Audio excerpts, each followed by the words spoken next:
வணக்கம். மாலை முரசு செய்திகள் தொலைக்காட்சியில் 50 முக்கிய செய்திகளை விரைவாகவும் துல்லியமாகவும் அரை மணியில் பார்க்கலாம்.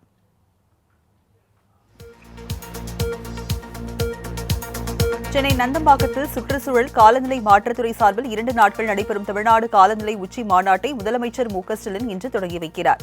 நந்தம்பாக்கத்தில் உள்ள வர்த்தக மையத்தில் இன்று காலை 10:15 மணியளவில் சுற்றுச்சூழல் காலநிலை மாற்றத்துறை சார்பில் தமிழ்நாடு காலநிலை உச்சி மாநாடு நடைபெறவுள்ளது. 2 நாட்கள் நடைபெறும் இந்த மாநாட்டை முதலமைச்சர் மு.க.ஸ்டாலின் தொடங்கி வைத்து சிறப்புரையாற்றுகிறார்.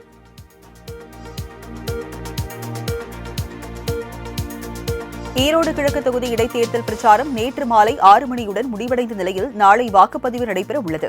ஈரோடு கிழக்கு தொகுதி எம்எல்ஏ EVKS இளங்கோவன் காலமானதை அடுத்து அங்கு நாளை இடைத்தேர்தல் நடைபெற உள்ளது. இந்த தேர்தலை அதிமுக உள்ளிட்ட பிரதான கட்சிகள் புறக்கணித்த நிலையில் திமுகவுக்கும் நாம் தமிழர் கட்சிக்கும் நேரடி போட்டி உருவாகியுள்ளது.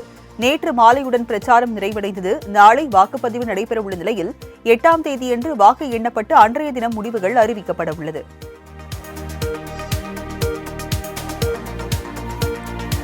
ஈரோடு கிழக்கு தொகுதி இடைத்தேர்தல் நாளை நடைபெற இருப்பதால் மாநகராட்சிக்கு உட்பட்ட தேர்தல் நடக்கும் 53 பள்ளிகளுக்கு இன்று முதல் விடுமுறை அளிக்கப்பட்டுள்ளது.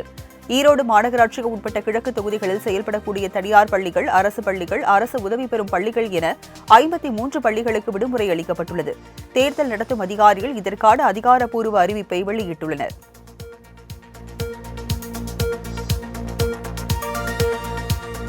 டெல்லி சட்டசபை தேர்தல் நாளை நடைபெறவுள்ள நிலையில் நேற்று மாலை 6 மணியுடன் பிரச்சாரம் ஓய்ந்தது. தலைநகர் டெல்லியில் சட்டசபை தேர்தல் நாளை நடைபெறவுள்ளது. டெல்லியில் தற்போது ஆம் ஆத்மி ஆட்சி நடந்து வரும் நிலையில் மீண்டும் முதலமைச்சர் வேட்பாளராக அரவிந்த் கெஜ்ரிவால் போட்டியிடுகிறார்.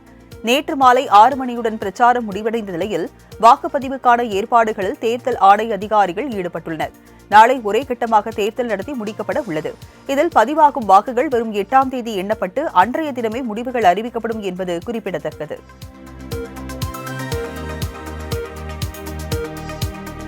எல்லை தாண்டி மீன்பிடித்ததாக கூறி கைது செய்யப்பட்ட மண்டபம் மீனவர்கள் 10 பேரை பிப்ரவரி 17ஆம் தேதி வரை சிறையில் அடைக்க இலங்கை நீதிமன்றம் உத்தரவு பிறப்பித்துள்ளது. தலைமன்னார் தனுஷ்கோடி இடையே மீன்பிடித்த போது எல்லை தாண்டி மீன்பிடித்ததாக கூறி தமிழகத்தை சேர்ந்த 10 மீனவர்களை கைது செய்து ஒரு விசைப்படகையும் இலங்கை கடற்படை பறிமுதல் செய்த நிலையில் நீதிமன்ற உத்தரவுப்படி சிறையில் அடைக்கப்பட்டுள்ளனர்.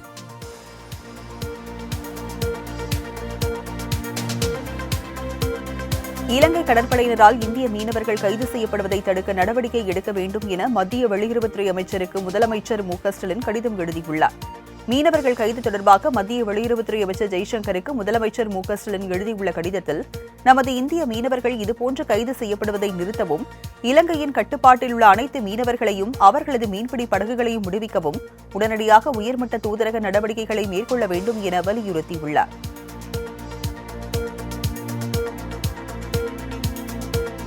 சென்னை மாநகரில் ஏற்பட்ட கடும் பனிமூட்டம் காரணமாக ரயில்கள் தாமதமாக சென்றதால் மக்கள் அவதியடைந்தனர். சென்னை மற்றும் அதன் சுற்றுவட்டார பகுதிகளான கூடுவாஞ்சேரி உள்ளிட்ட பல்வேறு இடங்களில் அதிக அளவிலான பனிமூட்டம் நிலவியது. இந்த பனிமூட்டம் காரணமாக எதிரே வரக்கூடிய வாகனங்கள் தெரியாததால் வாகனங்களின் முகப்பு விளக்கு ஒளிரவிட்டபடி சென்றனர். தொடர்ந்து செங்கல்பட்டில் இருந்து கடற்கரை மார்க்கமாக செல்லும் அனைத்து ரயில்களும் தாமதமாக சென்றதால் ரயில் பயணிகளும் கடும் அவதிக்குள்ளாகினர். மேலும் திடீரென பனிமூட்டம் கடுமையாக இருந்ததால் சென்னை மாநகர் முழுவதும் மலைப்பிரதேசம் போல் காட்சியளித்தது.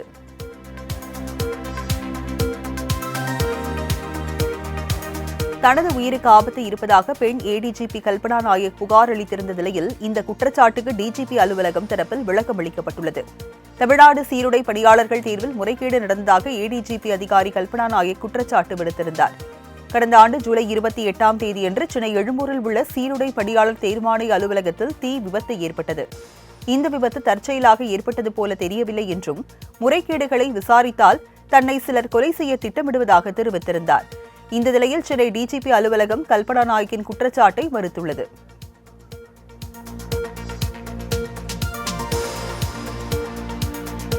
தமிழ்நாடு ஆளுநர் RN ரவி 3 நாள் பயணமாக டெல்லி புறப்பட்டு சென்றார்.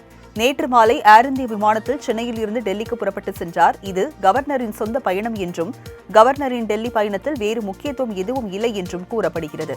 டெல்லி பயணத்தை முடித்துக் கொண்டு நாளை மாலை சென்னை திரும்புவார் என்று கூறப்படுகிறது.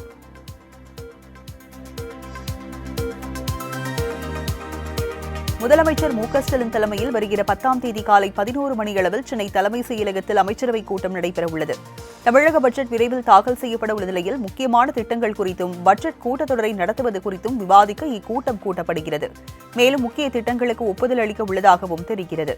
இந்த ஆண்டின் முதல் சட்டசபை கூட்டம் கடந்த 6ஆம் தேதி கூடியது. இந்த கூட்டத்தொடரில் தேசிய கீதம் இசைக்கப்படவில்லை என குற்றம் சாட்டி உரையை வாசிக்காமல் ஆளுநர் வெளியேறினார் என்பது குறிப்பிடத்தக்கது.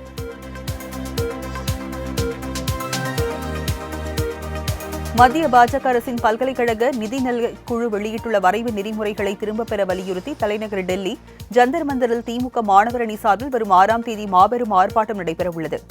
காலை 10 மணியளவில் நடக்கும் ஆர்ப்பாட்டத்தில் நாடாளுமன்ற உறுப்பினர்கள் கலந்து கொண்டு சிறப்பிக்க உள்ளனர்.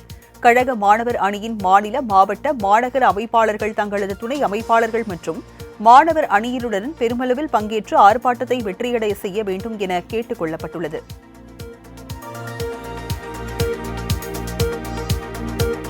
தந்தை மற்றும் கூட்டாளிகள் மீது வழக்கு பதிவு செய்ததற்காக காவல் நிலையத்திற்குள் பெட்ரோல் குண்டு வீசியதாக முதற்கட்ட விசாரணையில் தெரியவந்துள்ளது. ராணிப்பேட்டை மாவட்டம் சிப்காட் காவல் நிலையம் மீது முகமூடி அணிந்த இருவர் பெட்ரோல் குண்டு வீசி சென்றனர். இந்நிலையில் பெட்ரோல் குண்டு வீசிய ஹரி என்ற நபரை போலீசார் சுட்டு பிடித்தனர். காயமடைந்தவர் மீட்கப்பட்டு மருத்துவமனையில் அனுமதிக்கப்பட்டார். அவரிடம் போலீசார் நடத்திய விசாரணையில் தந்தை மற்றும் தன் கூட்டாளிகள் மீது வழக்கு பதிவு செய்ததற்கு பழி வாங்குவதற்காக பெட்ரோல் குண்டு வீசியதாக தெரிவித்ததாக காவல்துறை தரப்பில் கூறப்பட்டுள்ளது.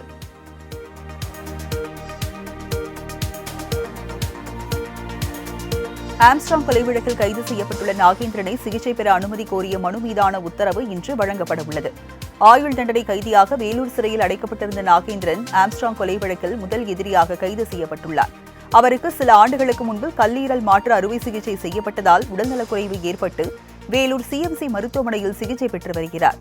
அவருக்கு சென்னை தனியார் மருத்துவமனையில் சிகிச்சை பெற அனுமதி கோரி விண்ணப்பித்திருந்தார். இதனை விசாரித்த நீதிமன்றம் இன்றைக்கு ஒத்திவைத்தது.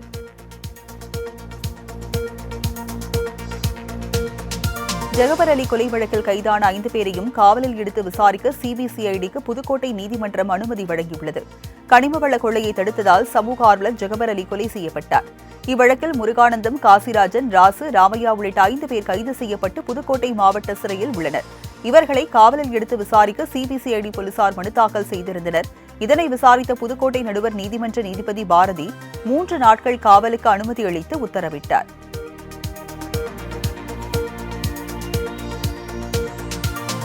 திருப்பரங்குன்றம் மலை விவகாரத்தில் திட்டமிட்டு மத மோதலை உருவாக்கும் வகையில் அரசே பதற்றத்தை ஏற்படுத்தி இருப்பதாக பாஜக எம்எல்ஏ வானதி சீனிவாசன் குற்றம் சாட்டியுள்ளார். கோவையில் செய்தியாளர்களிடம் பேசிய அவர் 144 தடை போட்டு இந்து முன்னணி போராட்டத்தை தடுக்க அரசு முயற்சிக்கிறது என்றார். சிறுபான்மை மக்களை ராஜா செய்ய இந்து மதத்தை புண்படுத்தும் செயலில் திமுக ஈடுபடுவதாக சாடிய அவர் இந்து உணர்வுகளை இழிவுபடுத்தும் திமுகவுக்கு மக்கள் தக்க பாடம் புகட்டுவார்கள் என்றார்.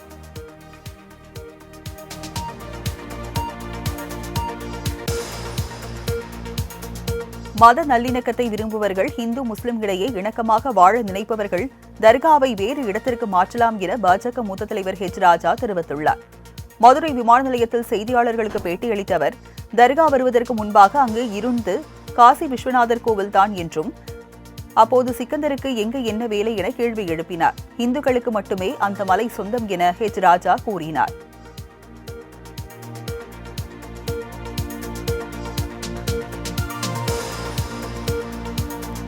வேங்கை வயல் வழக்கு புதுக்கோட்டை நீதித்துறை நடுவர் நீதிமன்றத்திற்கு மாற்றப்பட்டு இருக்கிறது. வேங்கை வயல் விவகாரத்தில் ஈடுபட்டது காவலர் முரளிராஜா, சுதர்ஷன் மற்றும் முத்துகிருஷ்ணன் ஆகிய 3 பேர்தான் என உறுதியாகியுள்ளது. இந்நிலையில் இந்த வழக்கை வன்கொடுமை தடுப்பு சட்ட பிரிவிலிருந்து மாற்றி நீதித்துறை நடுவர் நீதிமன்றத்திற்கு மாற்ற வேண்டும் என்று மனு தாக்கல் செய்யப்பட்டது. இந்த மனு மீது நடத்தப்பட்ட விசாரணையில் வழக்கானது புதுக்கோட்டை நீதித்துறை நடுவர் நீதிமன்றத்திற்கு மாற்றப்படும் என நீதிபதி உத்தரவிட்டார்.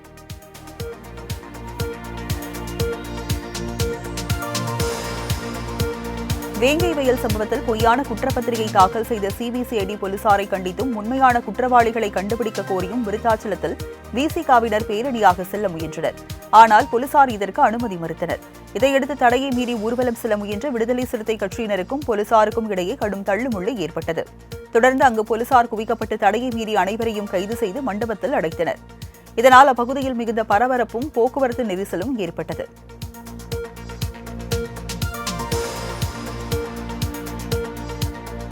பாமக நிறுவனர் ராமதாஸ் நெல் கொள்முதல் பற்றி தவறான தகவல் தந்துள்ளதாக அமைச்சர் சக்கரபாணி தெரிவித்துள்ளார்.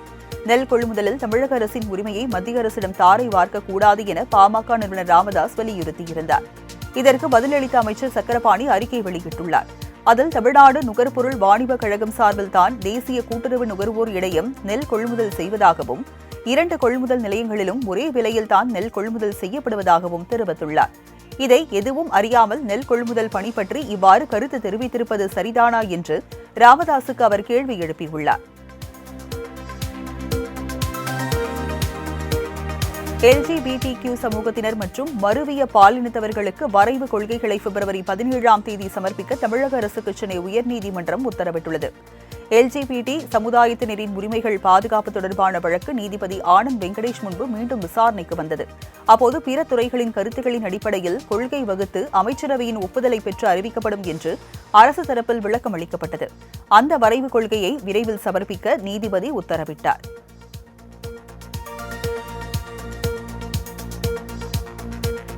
வருமானத்திற்கு அதிகமாக சொத்து சேர்த்த வழக்கில் அமைச்சர் பொன்முடி விடுதலைக்கு எதிரான மறு ஆய்வு வழக்கின் இறுதி விசாரணை ஏப்ரல் 7ஆம் தேதி தொடங்க உள்ளது.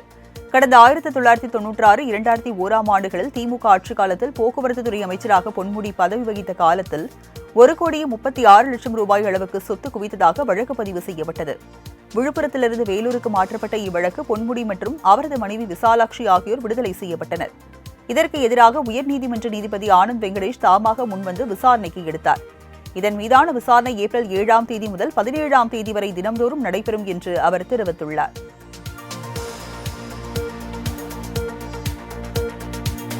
திருச்சியில் சாரணியர் இயக்க புதிய தலைமை அலுவலகம் அமைக்கப்படும் என்று அறிவித்த முதலமைச்சருக்கு அமைச்சர் அன்பில் மகேஷ் நன்றி தெரிவித்துள்ளார்.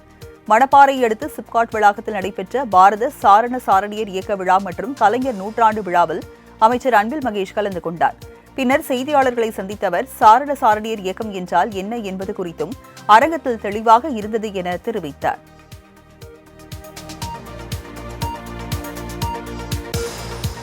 திருவள்ளூர் அருகே கோவில் பூமி பூஜையில் இந்து மக்கள் கட்சித் தலைவர் அர்ஜுன் சம்பத் கலந்து கொண்டார். அப்போது செய்தியாளர்களை சந்தித்த அவர் திமுகவை கடுமையாக சாடினார். மேலும் பேட் கேர்ள் திரைப்படம் ஒரு தவறான முன் உதாரணம் எனவும் அதனை பாராட்டும் விஜய் சேதுபதி, வெற்றிமாறன், ரஞ்சித் ஆகியோரை போக்சோ சட்டத்தில் கைது செய்ய வேண்டும் என தெரிவித்தார். மேலும் இந்த திரைப்பட டீசரை தடை செய்ய தணிக்கைத்துறை மற்றும் நீதித்துறைக்கு முறையிட்டுள்ளோம் எனவும் குறிப்பிட்டுள்ளார்.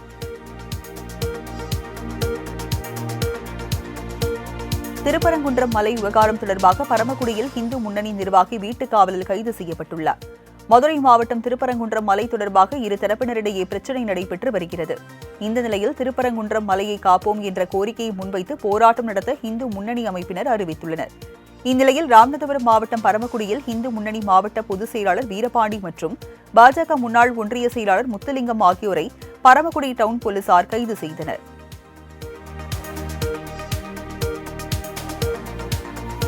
ராமேஸ்வரம் அடுத்த பாம்பன் கடலில் 550 கோடி ரூபாய் செலவில் அமைக்கப்பட்டுள்ள புதிய ரயில் பாலத்தை பிரதமர் மோடி வரும் 11ஆம் தேதி திறந்து வைக்க உள்ளதாக தகவல் வெளியாகி இருக்கிறது. ராமநாதபுரம் மாவட்டம் ராமேஸ்வரம் அருகே உள்ள பாம்பன் கடலில் அமைக்கப்பட்டுள்ள பழைய தூக்கு பாலத்தில் தொழில்நுட்ப கோளாறு ஏற்பட்டது. இதையடுத்து 2022ஆம் ஆண்டு பாலத்தில் ரயிலை இயக்க ரயில்வே நிர்வாகம் தடை விதித்தது. இதனால் ராமேஸ்வரம் வரை செல்லும் அனைத்து ரயில்களும் தற்போது வரை மண்டபம் ரயில் நிலையம் வரை மட்டுமே இயக்கப்பட்டு வருகிறது.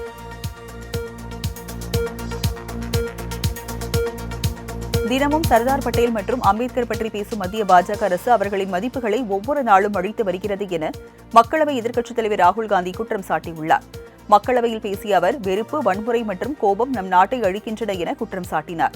மத்திய பட்ஜெட்டில் நாட்டின் வளர்ச்சி மற்றும் இளைஞர்களின் வேலையில்லா திண்டாட்டங்களுக்கு எந்த தீர்வும் இல்லை எனவும் ராகுல் சாடினார். மேலும் தேர்தல் ஆணையர் நியமனக் குழுவிலிருந்து தலைமை நீதிபதி நீக்கப்பட்டது ஏன் எனவும் ராகுல் வினவினார். சாதிவாரி மக்கள் தொகை கணக்கெடுப்பு நடத்த வேண்டும் எனவும் ராகுல் காந்தி வலியுறுத்தினார். அதானி, அம்பானிக்காக மட்டுமே மத்திய அரசு செயல்படுவதாகவும் ராகுல் காந்தி விமர்சித்தார்.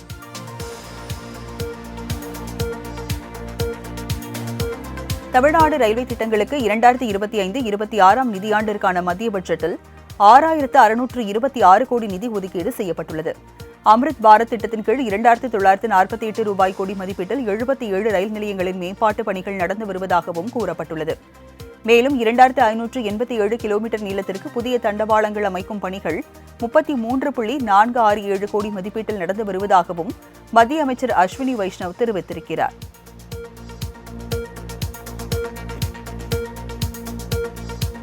திராவிடத்தின் மகத்தான மரபை மறைக்க மத்திய அரசு முயற்சிக்கிறது என திமுக எம்பி கனிமொழி குற்றம் சாட்டியுள்ளார். மக்களவையில் பேசிய அவர், இந்திய வரலாற்றை பற்றி பேசும்போது 3000 ஆண்டுகளுக்கு முந்தைய வேத காலத்தை பற்றி பேசும் பாஜக 5300 ஆண்டுகளுக்கு முன்பு தமிழகத்தில் இருந்து தொடங்கிய இரும்பு காலம் குறித்து வாய் திறக்காது ஏன் என வினவினார். மேலும் முத்தலாக், CAA, பொது சிவில் சட்டம் உள்ளிட்டவை இஸ்லாமியர்களுக்கு எதிரானது எனவும் அவர் சாடினார். மேலும் மத்திய பட்ஜெட்டில் தமிழ்நாடு புறக்கணிக்கப்பட்டுள்ளதாக கூறிய கனிமொழி, ஆளுநர் ரவி தமிழ்நாடு மற்றும் தமிழக மக்களுக்கு எதிராக செயல்படுவதாகவும் குற்றம் சாட்டினார்.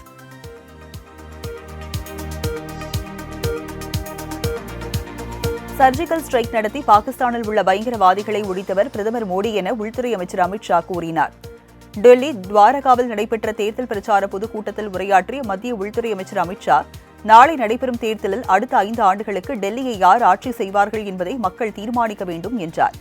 பொய்களின் தலைவர் அரவிந்த் கெஜ்ரிவாலால் அல்லது நாட்டை வளர்ச்சியை நோக்கி வழிநடத்தும் மோடியா என்பதை மக்கள் முடிவு செய்ய வேண்டும் என கேட்டுக் கொண்டார்.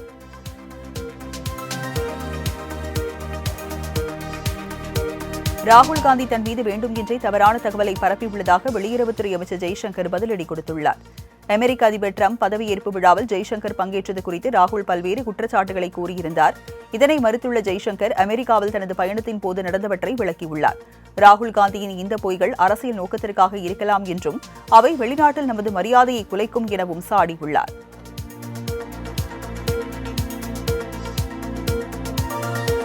புதுச்சேரியில் நடந்த கார்களின் அணிவகுப்பு நிகழ்ச்சியை துணைநிலை ஆளுநர் கைலாஷ்நாதன் மற்றும் முதலமைச்சர் ரங்கசாமி ஆகியோர் துவக்கி வைத்து பார்வையிட்டனர். புதுச்சேரி கடற்கரை சாலையில் பாரம்பரிய பழமையான கார்கள் மற்றும் இருசக்கர வாகனங்களின் கண்காட்சியில் 50க்கும் மேற்பட்ட பழமையான பாரம்பரிய கார்கள் மற்றும் 15க்கும் மேற்பட்ட பழமையான இருசக்கர வாகனங்கள் காட்சிப்படுத்தப்பட்டன. இந்த கார் கண்காட்சியை ஏராளமான சுற்றுலா பயணிகள் மற்றும் பொதுமக்கள் பார்வையிட்டு புகைப்படம் எடுத்து மகிழ்ந்தனர்.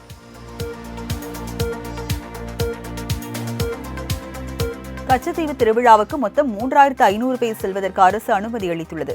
கச்சத்தீவு புனித அந்தோனியார் தேவாலய திருவிழா வரும் மார்ச் 14 மற்றும் 15ஆம் தேதிகளில் நடைபெறுகிறது. இந்த திருவிழா தொடர்பான ஒருங்கிணைப்பு குழு கூட்டம் ராமநாதபுரம் மாவட்ட ஆட்சியர் சிம்ரன்ஜீத் சிங் காலோன் தலைமையில் நடைபெற்றது. இதில் ஆண்டுக்கு 80 விசைப்படகுகளிலும் 20 நாட்டு படகுகளிலும் கச்சத்தீவு செல்ல அனுமதி வழங்கப்பட்ட நிலையில் மொத்தம் 3500 பேர் செல்வதற்கு அரசு அனுமதி அளித்துள்ளது. மேலும் திருவிழாவிற்கு செல்பவர்கள் பயணிகள் கப்பலில் அனுப்பி வைக்க வேண்டும் என கோரிக்கை எழுந்துள்ளது.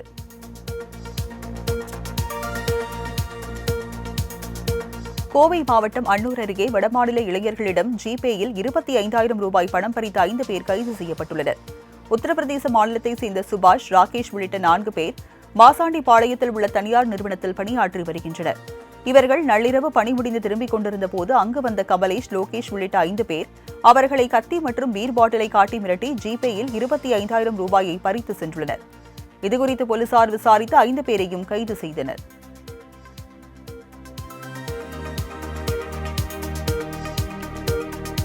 சேலத்தில் நிதி நிறுவன நெருக்கடியால் தற்கொலை செய்து கொண்ட இளைஞருக்கு நீதி கேட்டு உறவினர்கள் மாவட்ட ஆட்சியர் அலுவலகம் முன்பு தர்ணா போராட்டத்தில் ஈடுபட்டனர். தாரமங்கலம் கணக்குப்பட்டி பகுதியைச் சேர்ந்த ஐயந்துரை என்பவர் தனியார் நிதி நிறுவனம் ஒன்றில் கடன் வாங்கியுள்ளார். இந்நிலையில் தவணை தொகை கட்டுவதற்கு காலதாமதமானதால் நிதி நிறுவனத்தின் தரப்பில் நெருக்கடி கொடுக்கப்பட்டுள்ளது. இதனால் மனமுடைந்த ஐயந்துரை தற்கொலை செய்து கொண்டார். இதற்கு போலீசார் உரிய நடவடிக்கை எடுக்கவில்லை என கூறி உறவினர்கள் மாவட்ட ஆட்சியர் அலுவலகம் முன்பு தர்ணா போராட்டத்தில் ஈடுபட்டனர்.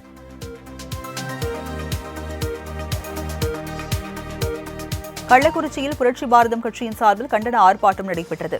சங்கராபுரம் 3 முனை சந்திப்பில் வேங்கை வயல் விவகாரத்தை உடனடியாக சிபிஐக்கு மாற்ற வேண்டும் எனவும் சிபிசிஐடி காவல்துறையையும் கண்டிக்கும் விதமாக புரட்சி பாரதம் கட்சியின் சார்பில் கண்டன ஆர்ப்பாட்டம் நடைபெற்றது. மேலும் தமிழக மக்களுக்கும் ஒட்டுமொத்த பட்டியல் சமூக மக்களுக்கும் நம்பிக்கையில்லா தன்மையை இந்த வேங்கை வயல் விவகாரம் நிரூபணமாகி உள்ளது என குற்றம் சாட்டப்பட்டு உள்ளது.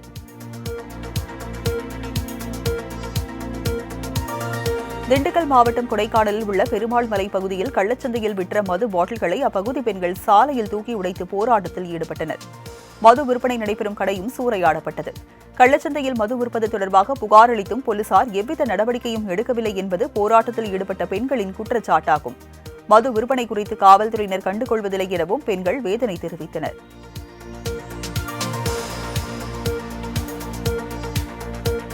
திண்டுக்கல் அருகே நீர் ஓடை ஆக்கிரமிப்புகளை அகற்றக் கோரி ஆட்சியரிடம் கிராம மக்கள் மனு அளித்தனர்.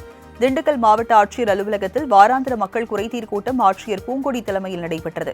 இதில் நீரோடை வழித்தடத்தில் தனிநபர் ஆக்கிரமிப்பு செய்து அதில் கிணறுகளை வெட்டி தங்கள் தோட்டங்களுக்கு நீர் பாய்ச்சி வருவதாக கூறப்படுகிறது. இந்த ஆக்கிரமிப்புகளை உடனடியாக அகற்றி நீர்வரத்தை ஏற்படுத்தி தர வேண்டும் என்று கிராம மக்கள் கோரிக்கை மனு அளித்தனர்.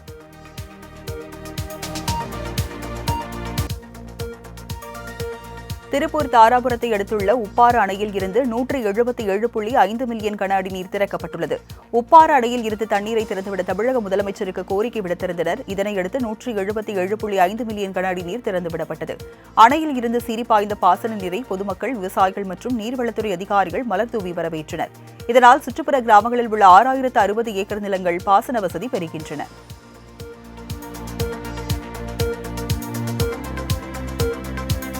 ராணிப்பேட்டையில் பள்ளியில் மர்ம நபர் ஒருவர் மதுபோதையில் அரை நிர்வாணத்துடன் இருந்ததால் மாணவிகள் பள்ளிக்கு செல்ல அச்சமடைந்துள்ளனர்.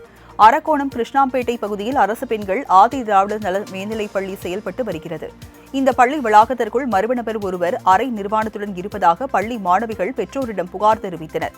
இதனைத் தொடர்ந்து பெற்றோர்கள் அரக்கோணம் ஒச்சேரி சாலை கிருஷ்ணாம்பேட்டை பகுதியில் சாலை மறியல் போராட்டத்தில் ஈடுபட்டனர்.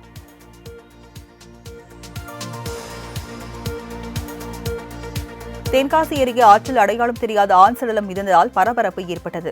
ரவணசமுத்திரம் பகுதியில் உள்ள வீரா நதியில் அடையாளம் தெரியாத ஒரு ஆண் சடலம் மிதந்து வருவதாக அப்பகுதி மக்கள் போலீசில் புகார் அளித்தனர். இதனைத் தொடர்ந்து சம்பவ இடத்திற்கு வந்த போலீசார் உடலை மீட்டு உடற்கூறு ஆய்வுக்காக மருத்துவமனைக்கு அனுப்பி வைத்தனர். இது கொலையா அல்லது தற்கொலையா என்ற கோணத்தில் போலீசார் விசாரணை மேற்கொண்டு வருகின்றனர்.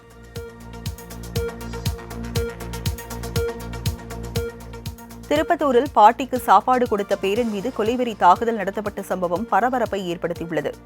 மௌகரம்பட்டி பகுதியில் கணவன் உயிரிழந்த நிலையில் சின்னத்தாய் என்பவர் தனது மகன் வீட்டில் இருந்துள்ளார்.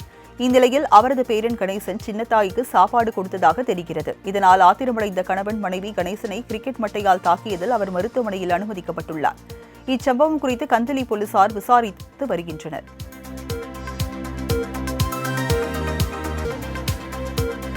ராமநாதபுரத்தில் திருமணம் நடைபெற இருந்த நிலையில் மாப்பிள்ளை தப்பி ஓடியதால் பெண் வீட்டார் போலீசாரிடம் புகார் அளித்தனர்.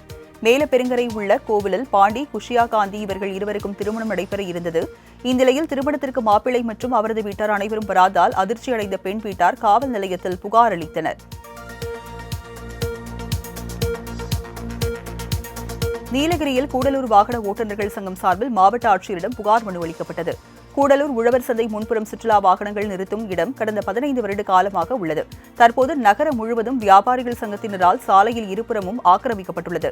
இதற்கு உடந்தையாக இருக்கும் சில அரசு அதிகாரிகள் சுற்றுலா வாகனங்களை அப்புறப்படுத்த முயற்சிப்பதாக மாவட்ட ஆட்சியரிடம் கூடலூர் வாகன ஓட்டுநர்கள் சங்கம் சார்பில் புகார் அளிக்கப்பட்டது. மாநில அளவிலான மகளிர் கபடி போட்டியில் தென்காசி அணி வெற்றி பெற்று சாம்பியன் பட்டத்தை தட்டி சென்றது. தேனி மாவட்டம் ஆண்டிப்பட்டியில் மாநில அளவிலான மகளிர் கபடி போட்டி நடைபெற்றது. 2 நாட்கள் நடைபெற்ற இப்போட்டியில் பல்வேறு மாவட்டங்களைச் சேர்ந்த 32 அணிகள் பங்கேற்றன. தகுதி சுற்றில் வெற்றி பெற்ற தென்காசி மற்றும் கரூர் அணிகள் இறுதிப் போட்டிக்கு முன்னேறின.